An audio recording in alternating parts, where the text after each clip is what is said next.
Good afternoon, everyone, and good afternoon to our audience and our viewers of We Love Nogales Facebook Live. I want to thank Edgardo, Mariposa, and Marco for allowing us to do this and helping us through the process.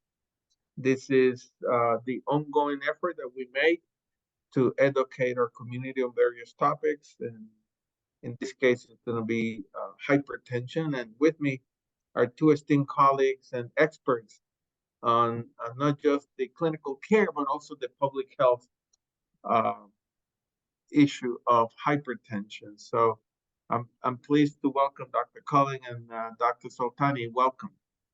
Hi. Hi. And my name is Eladio Pereira. I'm the Chief Medical Officer at Mariposa Community Health Center here in Nogales. And I'm going to let my colleagues introduce themselves. Dr. Soltani. Hi, I'm Lisa Soltani. Thank you so much for inviting me. I'm an internal medicine doctor here at El Rio Community Health Center here in Tucson, Arizona. I'm happy to be here with you. Thank you. Thank you, Dr. Cullen.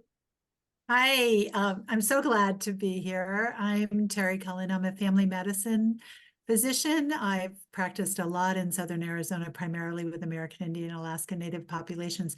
And I've been the director of the Pima County Public Health Director since May of 2020. And it's really a privilege to see you all tonight. Thank you. And this is part of our campaign that Dr. Soltani and Dr. Cullen have been leading in Pima County to enhance the awareness of hypertension, cardiovascular disease. We have a collaborative called Southern Arizona Hypertension Collaborative that Dr. Soltani has been leading for the last few months. And we're very glad that she asked us to do this. So this is part of that, and we hope it's useful to you in terms of the information that we're going to review today. So again, welcome, and we'll begin. And so my first question would be for Dr. Soltani, and probably start from the very beginning. For Dr. Soltani, what is the normal blood pressure? Sure. And what do we worry about an elevated blood pressure or hypertension in terms of long-term issues that may come up? Yeah. Well, thank you so much. That's an amazing question. And really, I'll take the second part of your question first because it's so important. I think that we sometimes underestimate why blood pressure is so important because for the most part, we don't have symptoms from high blood pressure until it's too late. But I want to remind everyone that blood pressure is one of those things that we can control to prevent the number 1 and 2 causes of death and disability in our country. So in our country, you know, the largest number of people, largest number of adults die from heart attack, heart failure, and stroke. And blood pressure is one of those things that significantly contributes to those diseases, meaning that if we can detect and diagnose and treat and hopefully even prevent high blood pressure, we can prevent some of these terrible things from happening to the people that we love. So that's why we care so much about blood pressure. And it's a very tricky disease because, like I explained, I think that most people are very surprised when they're told that their blood pressure is elevated because they feel fine. And, you know, that's kind of the nefarious, kind of like almost little evil thing about blood pressure is that we really don't know that we have that problem until it's too late, unless we take every opportunity to have our blood pressures measured. And I know we'll talk a lot more about, you know, some ways to do that. But essentially, you know, when we think about what is high blood pressure, and you're exactly right, that's exactly what hypertension means. It's a fancy word that just means blood pressure higher than what we want it to be. And when we think about blood pressure, I think people know there's usually 2 numbers involved. There's the top number. So there's usually a number and then a line and then a number below that. That top number is called systolic blood pressure, another fancy name, but it just basically means what is the pressure inside our arteries at the peak beat. You know, when our heart pumps that blood out, as that heart is generating that pressure with the pump, that top number is that pressure that develops in our blood vessel when that heart is pumping. The second number, or diastolic blood pressure, is the blood pressure that's in our pipes when the heart is in relaxation phase. So, I know there are amazing plumbers out there, and they know that when we turn our water spigot off, the water stays in the pipe. It doesn't disappear. It stays in the pipe, right? But it's not under pressure, so it's not moving. That is essentially the diastolic blood pressure. Both of these numbers are very important. They, for various reasons, they have different impact on the organs that they supply. So we care about both of those numbers. I think in the past people thought, well, we only care about that top number. We care about both of those numbers. And we want them to be as low as possible. So I'm going to show you this booklet. It is a booklet that is produced by the American Heart Association. And many of our clinics have this to give out to people. But people can also look it up on a website called Target BP, which is a publicly available website. And all of these materials people can download for free. This one happens to be in Spanish, but you can get it in many languages, including English and Spanish. But I think it does a really good job of laying out what are all these numbers and why do they matter to us. In the green, I know that's too small for you to see, but that's telling you that a normal blood pressure is 120/80 or lower. So that's what's normal. The lower, the better, as long as we're not too dizzy from it. By the time we get to 140/90 or above, that's generally the area where we're needing medications in addition to lifestyle. And then somewhere between that, so below 140/90, there might be other things that we can focus on first, like diet, reducing salt, not smoking, exercising. And I know we'll talk a lot more about other things that we can do to keep a healthy blood pressure. Did I answer everything? Yeah, great summary. And, as we'll speak later about our target for FQHCs in the campaign that you're leading. We want to see that blood pressure under 140/90. Correct. And we'll talk about that. That's a good number to remember in terms of our effort, both lifestyle and medication. That's very good summary. Thank you. And Dr. Cole, there are very significant public health implications of hypertension. A lot of disability tends to occur, a lot of issues in the community. How do we manage that? What are the public health issues that you see as a public health leader in Pima County? And how do we go about educating our community about these issues? Yeah, so first off, once again, thanks for having me. Secondly, Lisa, Dr. Soltani, that was a great explanation with the pipes going and resting, and I loved it. What's important to know is that when we look at public health, we're looking at population health. So we're looking at the individuals that make up the population. And so individuals having control of their blood pressure is very important because they contribute to what happens to a population. And when we look at what are the causes of significant death and what we call morbidity, those are injuries to people like strokes and heart attacks. The number one cause in Pima County and in the southern counties is coronary vascular disease. And a major contributor to coronary vascular disease is uncontrolled hypertension. So blood pressures that have been elevated, that fall within the numbers that would give you a diagnosis of hypertension and have not been adequately treated, or in some cases never treated for many reasons. Why? Because people couldn't access care, they didn't know what was happening, they couldn't understand why it was so important. So from a public health perspective, our goal is to improve the health status of not just Pima County, of Cochise, of Santa Cruz, of all of Southern Arizona. And that's why this work is so important. The borders between the counties, people go back and forth. People in Nogales many times come up to Tucson to get specialized care. So our patients are your patients. So what we see in Pima County is reflective of what we're seeing in Santa Cruz and Cochise County. So our goal from a public health perspective is to decrease that number, to make sure that the number of people that die from what we call coronary vascular disease with a contributor of hypertension gets lower. If that happens, that means people live longer, and they live healthier. And what we know is that there are, and I'm sure Dr. Soltani will talk about this, there's other serious consequences of high blood pressure, like stroke and heart attack, where people don't pass away from that, but they live with a major impact on their lives. And so our goal, everyone's goal here in the healthcare system, is to help you and your loved ones figure out how to live a healthier life. From the public health perspective, we are so committed to blood pressure with you knowing your number.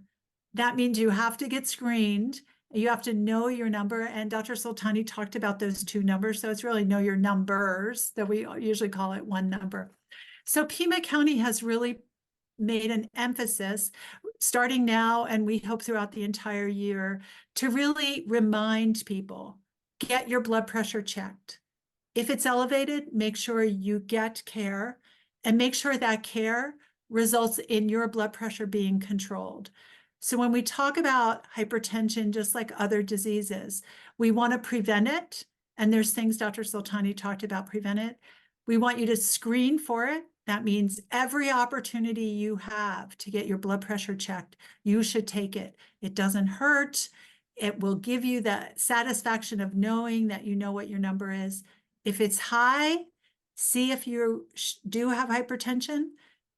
If you do, get it treated and control it. And it actually is almost that simple. Like, I know there's barriers in there, but from a public health perspective, we want to help you. We want to make sure that we can get you access to that care. We can help you prevent it, and we can help teach you about it. Thank you so much for that. Essentially, what we're trying to do with this session is to enhance the awareness that by controlling blood pressure will reduce the chance of heart attack, a stroke, and kidney failure. Those are very disabling issues, and certainly we also want to reduce the risk of death from hemorrhage or something like particular heart attack. So thank you so much, Dr. Collin. And that leads me to a very important question, because from time to time we measure blood pressure incorrectly. That can lead to a diagnosis that is not correct. Maybe someone whose levels have hypertension may be not, or vice versa. Someone who has hypertension but somehow is normal. So I'm going to ask Dr. Soltani to briefly review for us the importance of measuring blood pressure correctly, not just out there in the community, but also in the doctor's office. What is the right way, and the importance of Dr. Soltani?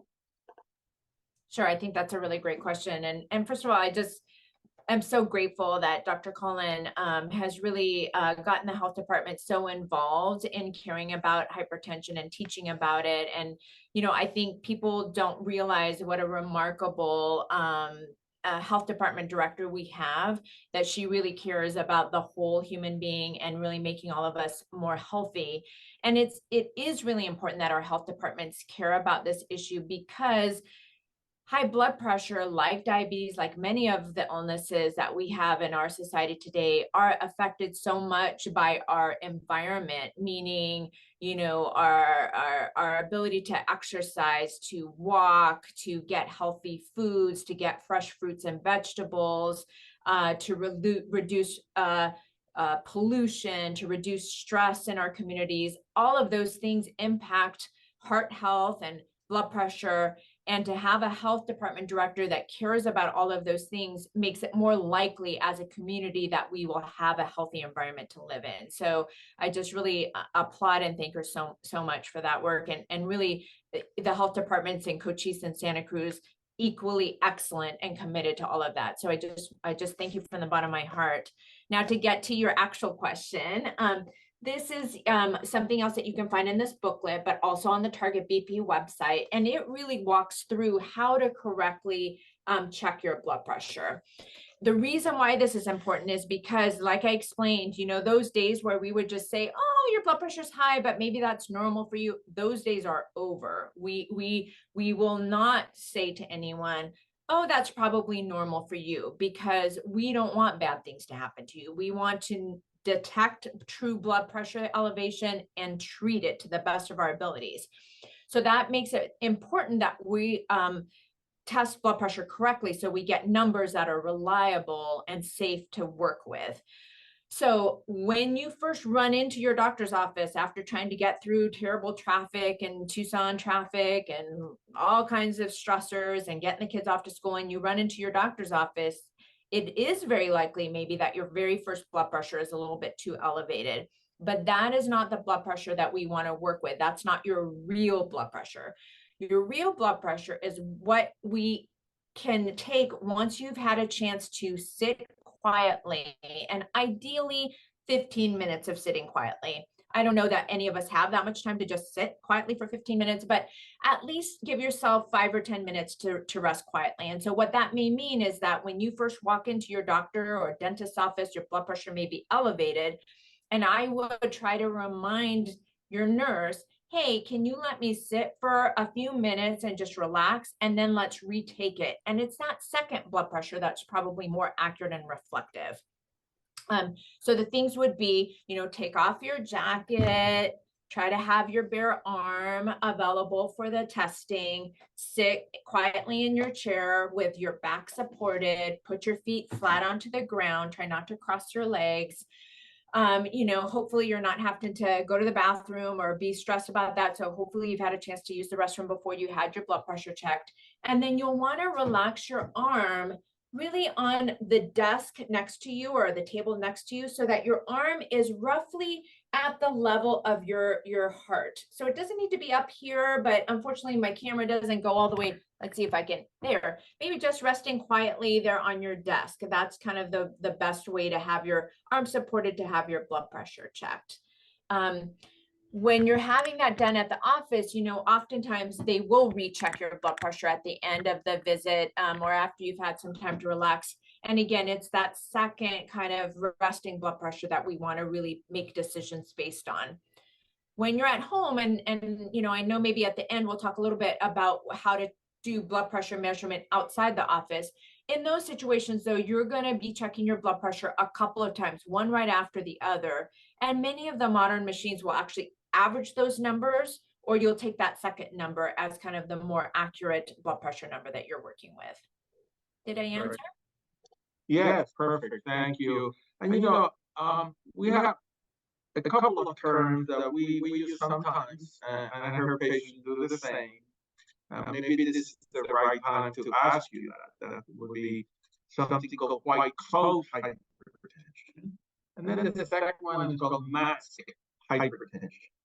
Can you help us understand a little bit? Because I think it's important for our patients to know that there could be some differences and which one do we use, and more importantly, which one do we use to make decisions about medication management. Yes, you're exactly right about that. And it's such a smart question because I think for a long time, we've kind of dismissed these things as not very important, but the most recent statement from the American Heart Association really does recommend that people get their blood pressure checked when they're not at their doctor's office. Yes, at your doctor's office for sure, but also that you take opportunities outside of your doctor's office to check your blood pressure. White coat hypertension is just that we're wearing this white jacket all day long. People come in and they're very stressed when they see us, even they may not consciously feel stressed, but they're expecting they're going to get vaccines, or they're a lot of stuff's going to be coming at them, and it's just stressful to be in an environment that you're not in very often, and so that alone can elevate your blood pressure. We try to account for that by, again, rechecking the blood pressure later on in the visit. So hopefully once you meet with me, I'm not so scary and you've had a chance to relax and we've just made you less stressed, and that recheck can be better. But sometimes just that level of anxiety of being in the office will just keep that blood pressure high. And again, we want to avoid a situation where we're giving you too much medicine because the numbers that we're getting are not accurate numbers. In that situation, really, again, what the Heart Association recommends is if people really want to know what their blood pressure is doing, that they take the opportunity to check their blood pressure when they're not in a clinical setting. The opposite, which is called masked hypertension, may actually be even scarier. So for whatever reason, when you're in my office, your blood pressure happens to be normal, partly maybe because I only see you once a year, or maybe that time the blood pressure wasn't checked correctly, and we get a number that is not accurate compared to what's happened to you when you're not in my office.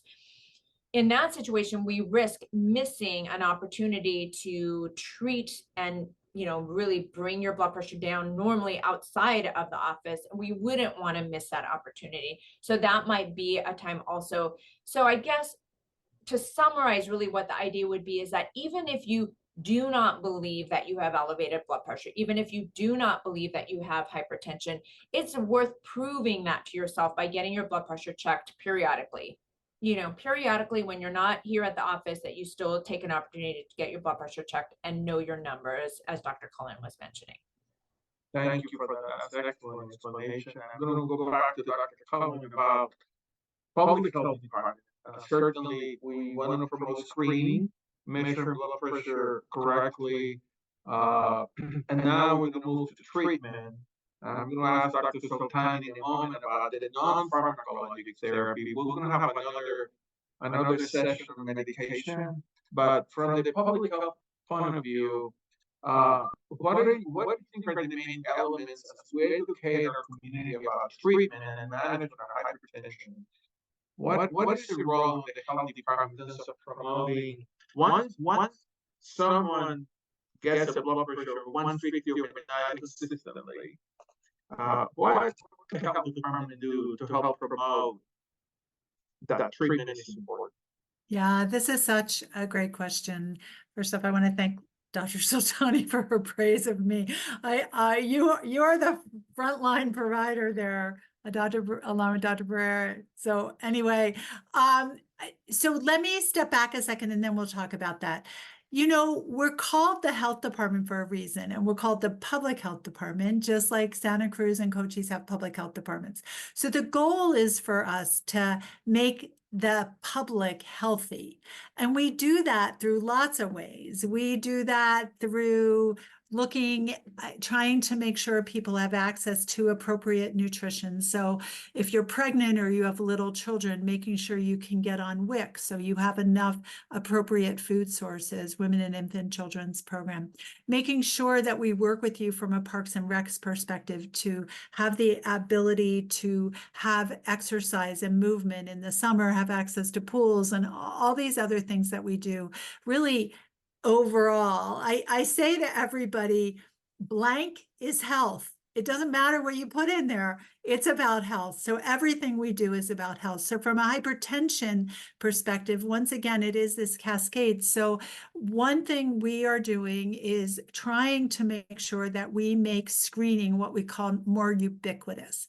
That means it's everywhere. That means you probably know this, you can go into your pharmacy and usually, that big machine that may scare you, you can put your arm in, but don't be scared because you can sit there and do that. We actually just moved our machine so that it's accessible to the public in our public health building. So if you come in on the first floor, you can do that. Take your blood pressure there and record it. Our libraries now give out home monitoring system, blood pressure cuffs. They lend them for a period of time, just like they do books, right? So it's not forever, but it does give you a way that you can do some home monitoring like Dr. Sultani talked about to see whether your blood pressure really is high. While she was talking about white coat, I was thinking I have my white jacket on because I was cold today. I know it's warm out there, but I was cold. I thought, oh, my white jacket is going to scare people. So this real thing about white coat hypertension.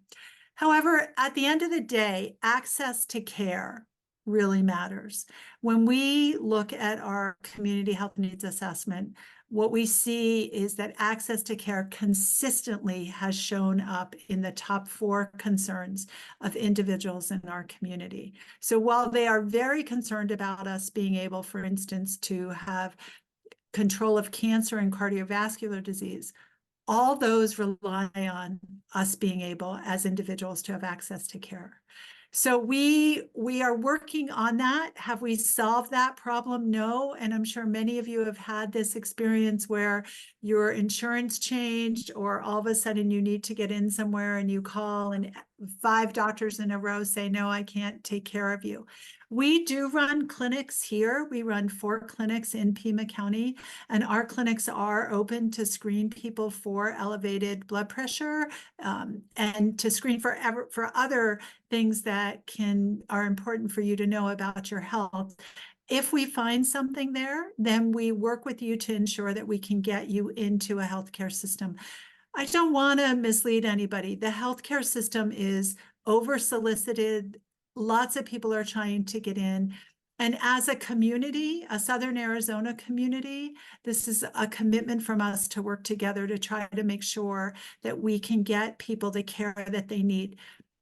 What I would say is that that's why screening is so important, because if you do your what we call your health maintenance screenings, at that point, if we can identify what's wrong, we can prevent you from being one of the people that has a chronic disease that is uncontrolled and then has serious consequences. So it's entry into the care, appropriate screening, in this case, checking your blood pressure, and then appropriate follow-up. Thanks. And that shows the importance of collaboration. I think working with frontline doctors, public health leaders like you, I think we'll be able to treat the patients that need to be treated and reduce the risk of disability. That's for sure. So thank you, Dr. Collin. Great session so far. Make sure we finish on time. We'll have one more question, and then we'll have some final comments. The final question is, briefly, Dr. Soltani, can you review for us the importance of things that we can to lower blood pressure without medication? And clearly, there are sometimes reasons to treat with medications right away. There's no doubt about that. There are certain things that those do require immediate management with medication, and that will be the subject of our next session. But in the meantime, what can the patients do to lower blood pressure without medication, or in adjunct to medication? Either way. No, I think that's such a great question. And I think it really points to how much power people have in their own lives to make themselves healthier. That really there are things that people can do for themselves that may be just as powerful as a prescription medication. Sometimes people need both, but we can always be healthier if we focus on some simple things that we can, the changes that we can make. We can't change everything sometimes in our lives at one time, but just knowing what those things are can give us a head start. So I'm going to bring up my booklet again. And it's just a really beautiful, and you may not be able to read this from my screen, but again, I really would love to encourage you to go to the Target BP website, because you can see the same chart in English and Spanish, and you can print it out and you can share it with your friends. But it's showing some lifestyle changes that we can make and what expected blood pressure lowering we can see from each of those. So for example, we can lose a little bit of weight. It doesn't mean we have to lose 50 pounds. We could lose 5 pounds or 10 pounds, and that will make a significant improvement in blood pressure. Maybe reducing the blood pressure up to 5 millimeters of mercury. That's the number that we use. Remember that 140/90, we want to get you below that number. And sometimes dropping 5 points can get you below that number. Plus, it has so many other benefits for your body. Secondly is really to try to reduce sodium, salt in your diet. And the reason why I say sodium more than I say salt is that I think the idea of salt confuses people, because we hear about Himalayan salt and sea salt and all these different things that the commercials tell us are healthier, and it's really not the case. So any salt that's made with sodium, it doesn't matter if it's coming from the Himalayas or the bottom of the ocean, is not going to be good for our blood pressure. So really trying not to add table salt to your food, trying not to cook with salt, and then looking at your labels of your foods, because salt is hidden in everything: ketchup, cheese, so many things. So really looking at that sodium content. Now, all of us need some flavor in our food, and it's sometimes too much to ask that we would get rid of all of the salty flavor, but there is a salt substitute, just like many of us use now sugar substitutes. to add a little sweetness, you can get a salt substitute. I know one brand name, and there's probably more than one, but one is called Mrs. Dash.